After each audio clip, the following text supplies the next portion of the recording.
These are the 5 things you must read in the current issue of Forbes magazine.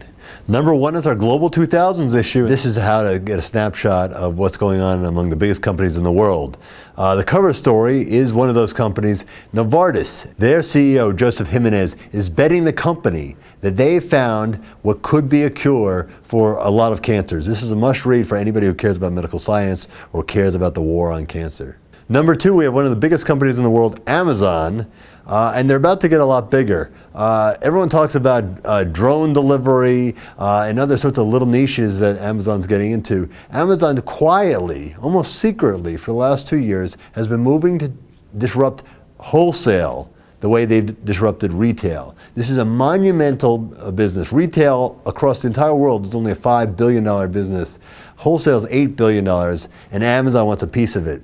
Claire O'Connor spends time with the head of this new division, Amazon Supply, and talks about how this could disrupt one of the largest segments in American industry. Number 3, we have a first look into one of the biggest companies and most influential companies in the world and their new CEO. Satya Nadella has taken over Microsoft, and it was a big shock because a lot of people were looking for a big outside name like Alan Mulally from Ford to shake things up. And instead they went for an insider. George Andrews does a terrific job of explaining what the Nadella administration of Microsoft means to you and means to American business. Number 4, we've got a multi-decade tradition here at Forbes, the annual Forbes Mutual Fund Honor Roll. And these are mutual funds that stand the test of time through both multiple bear and bull markets.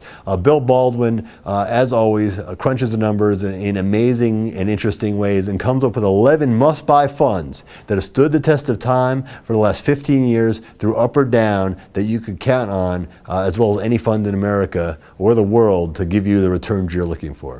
And number 5, we've got an interesting story about a company you've never heard of. Hirschen Family Entertainment is 2 brothers started that. They're now worth $1 billion through a bunch of theme parks that are largely invisible to the crowd that looks, on the coast for Disney or Six Flags. They own parks like Dollywood and the Silver Dollar Park in Branson, Missouri, and they've quietly built up an entertainment empire. But what's really interesting about this company is the way they've dealt with family, where these are 2 brothers who are partners, and they actually had to fire one of the sons, and they've decided to turn it over to professional management. It's a classic case study in how a family-owned company, if it wants to sustain, sometimes can keep control of the ownership, but sometimes has to learn to turn the management over to professionals.